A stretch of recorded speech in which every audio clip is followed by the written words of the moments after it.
Ce lieu, je vois la Shekinah. En ce lieu, je vois la Shekinah. En ce lieu, je vois la Shekinah. En ce lieu.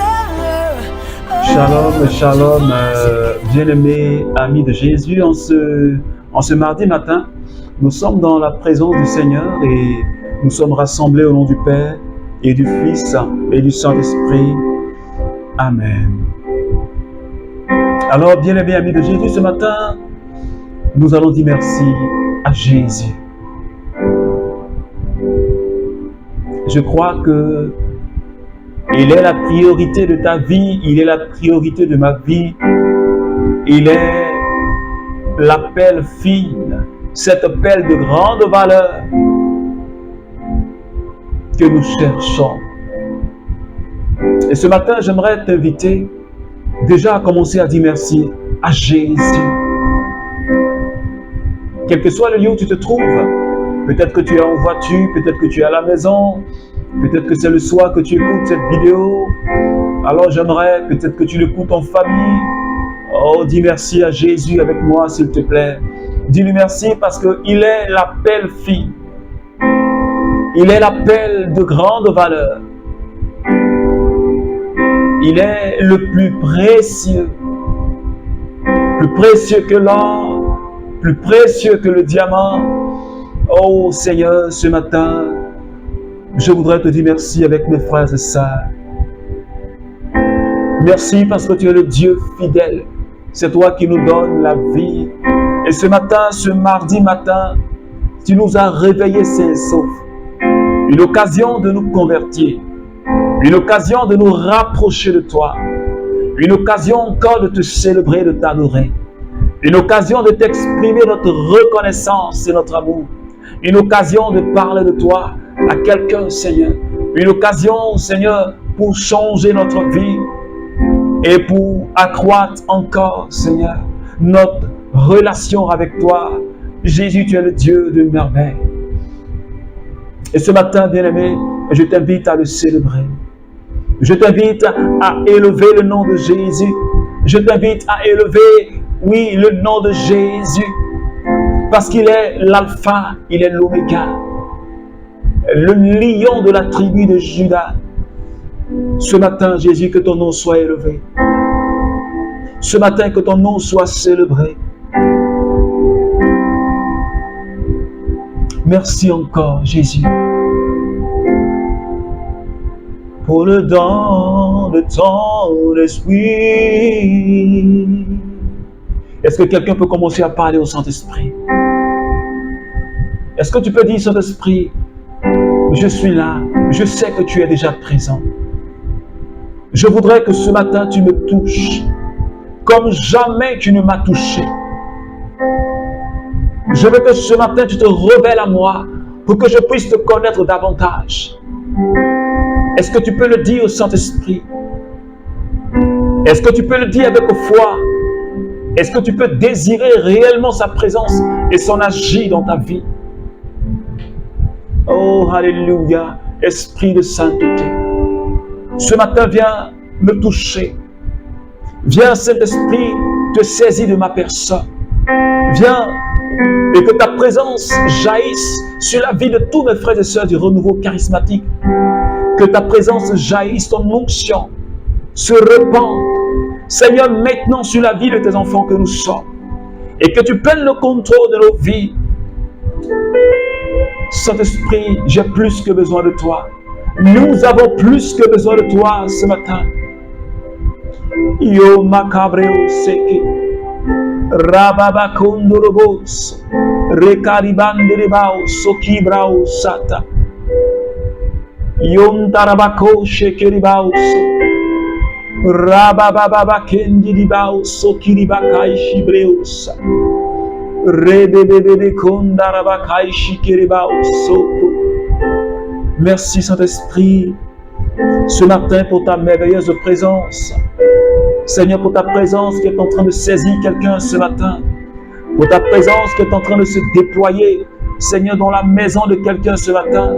pour ta présence qui est en train de descendre dans une famille, Seigneur, ce matin. Merci pour ton agir. Merci, toi qui es le doigt de Dieu. Merci pour ton action tout au long de cette journée. Oh, Alléluia. Makai kishe kiribao so kiribara. Mayondurubo sakibrio so rakaishi kiribao sata. Merci, Seigneur Esprit Saint. Merci, Seigneur. Merci, Seigneur. Alors, bien-aimé ami de Jésus, ne te déconnecte pas de cette merveilleuse présence du Saint-Esprit. Ne te déconnecte pas. Nous allons ensemble méditer cette parole que le Seigneur nous donne ce matin. Matthieu chapitre 13, à partir des versets 47. Le royaume des cieux est encore comparable à un filet qu'on jette en mer et qui ramène toutes sortes de poissons. Quand il est plein, on le tire sur le rivage, puis on s'assied, on ramasse dans les paniers ce qui est bon et l'on jette ce qui ne vaut rien. Ainsi en sera-t-il à la fin du monde. Les anges viendront et sépareront les mauvais d'avec les justes, et ils les jetteront dans la fournaise de feu. Là seront les pleurs et les grincements de dents. Avez-vous compris tout cela? Oui, lui répondent-ils. Alléluia. Alors, bien-aimés amis de Jésus, depuis hier, Jésus lui-même, il nous donne de comprendre ces paraboles concernant le royaume de Dieu. Et ce matin, il nous donne encore cette parole à méditer. Toi et moi, nous parlons du royaume de Dieu qui est comparable à ce filet qui a pris beaucoup de poissons. Et qu'après avoir tiré au bord, on sépare ce qui est bon du mauvais. Et il ajoute en disant, il en est ainsi à la fin du monde, où les anges viendront séparer les mauvais d'avec les justes, et les mauvais seront jetés dans la fournaise de feu. Là, ils vont pleurer et ils vont grincer les dents. Et le Seigneur termine en disant, est-ce que vous avez compris ce que j'ai dit? Est-ce que vous avez compris ce que j'ai dit? Alors ce matin, le Seigneur est en train de nous interpeller. Le Seigneur est en train de m'interpeller. Le Seigneur est en train de t'interpeller. Il nous dit ce matin, est-ce que vous avez compris ce que j'ai dit? Parce qu'il existe une fin du monde. Parce qu'il existe une fin. Et notre vie humaine, sur terre, elle n'est pas éternelle. Notre vie humaine, elle a une fin. Et Jésus dit, les anges viendront séparer les mauvais d'avec les justes. Cela veut dire que tous ceux qui font le mal, tous ceux qui déshonorent Jésus, tous ceux qui ont bafoué Jésus et qui vivent dans la corruption de ce monde, n'auront pas part à la vie éternelle. Ce n'est pas moi qui le dis, c'est la parole qui nous le dit ce matin. Et le plus souvent, toi et moi, nous ignorons, nous oublions qu'il y a une fin. Nous oublions que nous-mêmes, humainement, nous sommes limités dans le temps. Que nous ne pouvons pas vivre 300 ans, mais que nous avons une fin.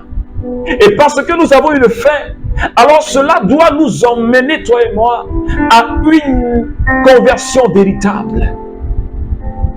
Parce que, comme j'ai l'habitude de dire, quand le Seigneur nous ajoute un jour à notre vie, c'est pour nous rapprocher davantage de lui. C'est pour nous réconcilier avec le Seigneur.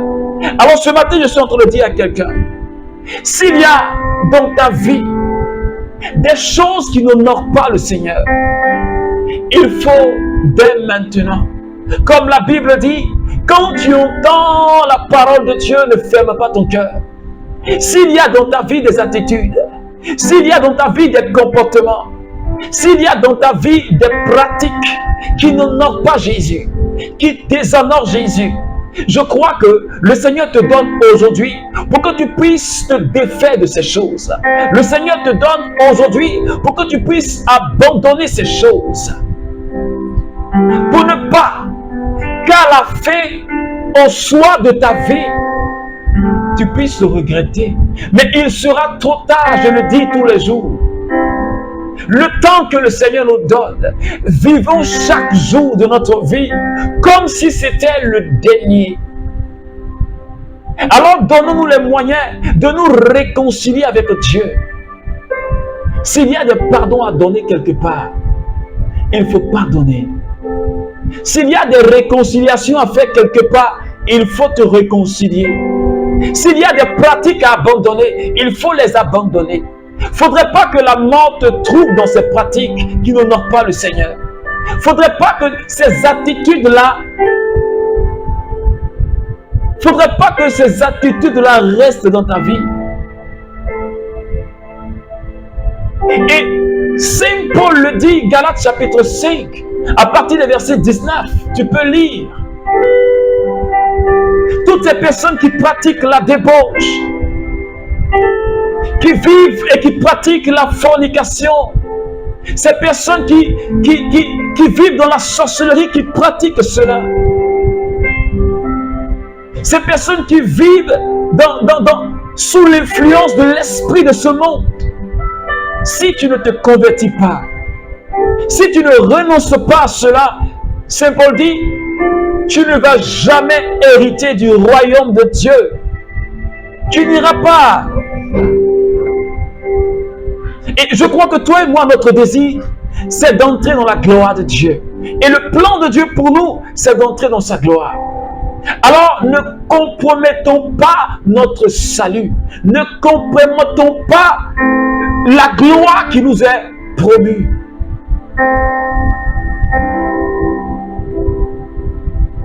Abandonne toutes ces pratiques. Peut-être que tu es chrétien et tu pratiques encore le fétichisme. Et tu es encore dans le maraboutage.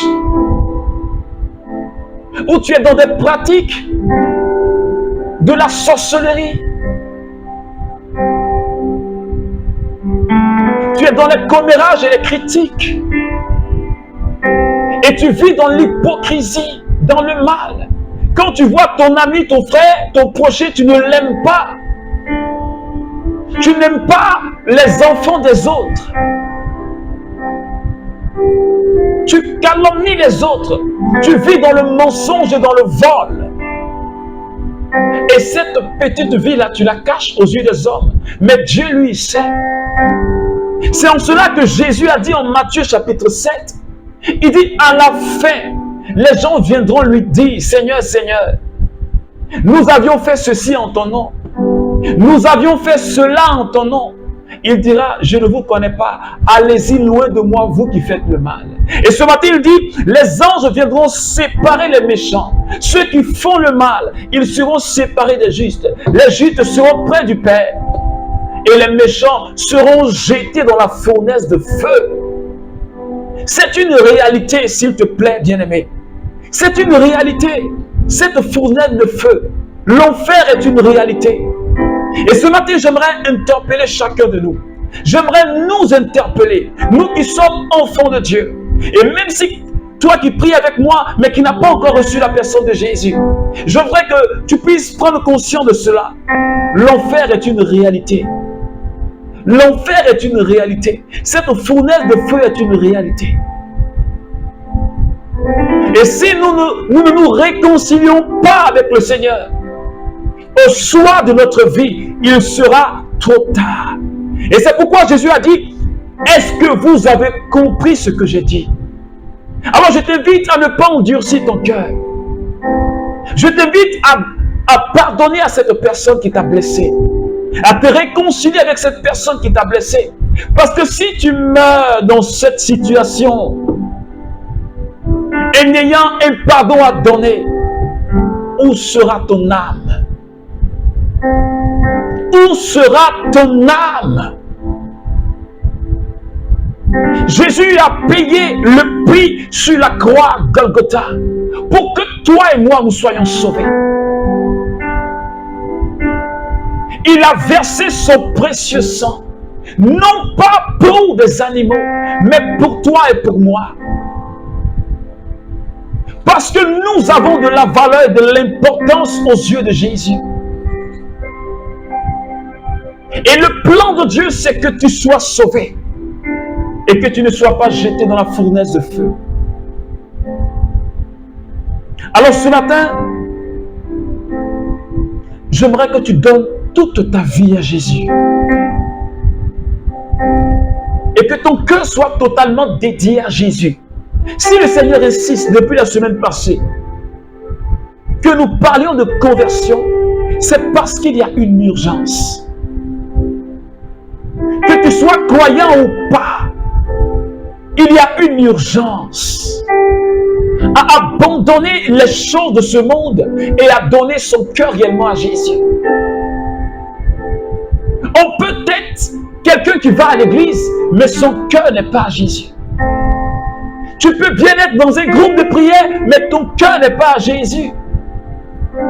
Parce que le Seigneur a dit, mon peuple m'honore des lèvres, mais son cœur est loin de moi. On peut être dans le renouveau charismatique et ton cœur est loin de Jésus. Et pourtant tu parles en langue, mais ton cœur est loin de Jésus. Parce que tes attitudes, tes faits et gestes ne témoignent pas de la personne de Jésus. Parce que tes faits et gestes n'honorent pas Jésus. C'est pourquoi ce matin, tu vas regarder ta vie. Nous allons regarder notre vie. En une minute, tu vas regarder dans ton cœur. Est-ce qu'il n'y a pas un pardon à donner quelque part? Est-ce qu'il n'y a pas une réconciliation à faire quelque part? Est-ce qu'il n'y a pas une pratique à abandonner? Il n'y a pas un comportement à abandonner? S'il te plaît, regarde au fond de ton cœur. Il ne faudrait pas que la mort te trouve dans cette situation. Parce que tu ne sais même pas quand tu vas mourir. Tu ne sais pas. Tu ne sais pas. Jésus. Ce matin, nous sommes nus et découverts devant toi. Je ne peux même pas me cacher devant toi, Seigneur. Je ne peux pas me cacher devant toi, Seigneur. Parce que tu me connais tel que je suis. Et ce matin, j'implore ta miséricorde sur ma vie. Seigneur, pour toutes mes attitudes, Seigneur, qui ne te plaisent pas. Pour toutes mes attitudes qui ne t'honorent pas, Seigneur. Je regrette tout le mal que je t'ai fait. Aide-moi à donner le pardon que je dois à cette personne. Aide-moi à me réconcilier avec cette personne. Aide-moi à abandonner ces pratiques de maraboutage et de fétichisme. Aide-moi à abandonner ces pratiques, Seigneur, de films pornographiques, de masturbation, de fornication. Seigneur, miséricorde, pour toutes ces blessures que je t'ai causées. Ce matin, je regrette cela. Je me repens devant ta face, Seigneur. Aide-moi. Je ne veux plus recommencer. Pardonne-moi parce que cette personne que je n'aime pas, Seigneur, j'ai vraiment de la haine pour elle. Pardonne-moi, Seigneur. Pardonne-moi, Seigneur.